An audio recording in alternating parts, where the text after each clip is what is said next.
Well, the ecosystem of the internet is perfect for confirmation bias.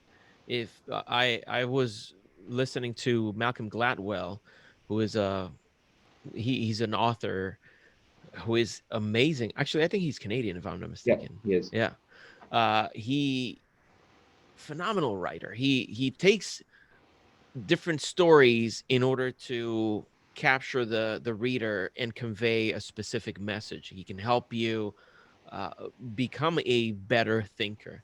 And I was listening to him talking about the fact that people, when they're doing research, they go to Google, and Google is the absolute worst for doing research if your intention is to actually discover some truths that are uncoupled from your bias.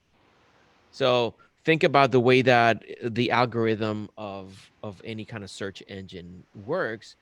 If it's keeping track of what you're looking for, let's say you frequent specific websites that lean a particular way, well, once you're searching for something, it's going to basically give you answers or give or point you in the direction of resources that are more lined up with what you were looking for. So that is a perfect ecosystem for information bias. You are finding answers within these obscure websites that only you frequent, uh, outside of the presence of other people that could steer you in the right direction. Then those are the answers that you're going to have.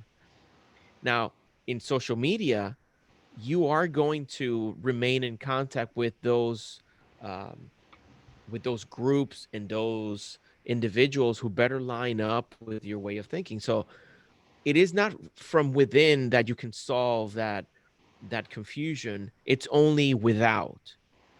And I don't know if this happens to you, but this happens to me quite often where, let's say I have a business idea and I'm trying to mull it over in my mind, and I'm kind of like trying to figure out how do I make this happen, or what kind of strategy do I need to implement for it to work. And I can spend a week going over it and writing things down, and nothing comes of it. But then I sit across the table with a friend or over a virtual meeting like this one, and I say, help me think through this, because here's what I'm thinking. Here's where I'm finding some difficulty. And many times, as I'm speaking, I find the answer. And in the cacophony of my headspace, it's almost impossible for me to pull out what the truth is. It's only in that moment in which I am actually engaging in a deep conversation with someone else and externalizing what I'm saying. That's when I find out, oh, wait a second. I've been thinking about this wrong all along. I think I have it. I think I've got it.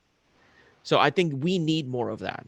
We need to get ourselves out of social media for enough time, and out of the internet, and picking up books that from trustworthy sources that we can actually become better. Now imagine, and I'll put this challenge out there for any brother who has either uh, a digital phone that keeps track of how much time they spend on social media or different apps.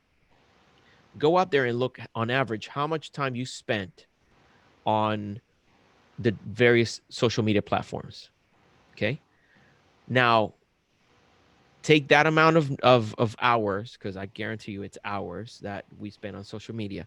Take that amount of time and divide it into two. Now, half of that time, let's say you have 4 hours of social media last week, make a commitment to take 2 hours this upcoming week and schedule them solidly. Block them out in your calendar to sit down and read that book that you've been neglecting for a while.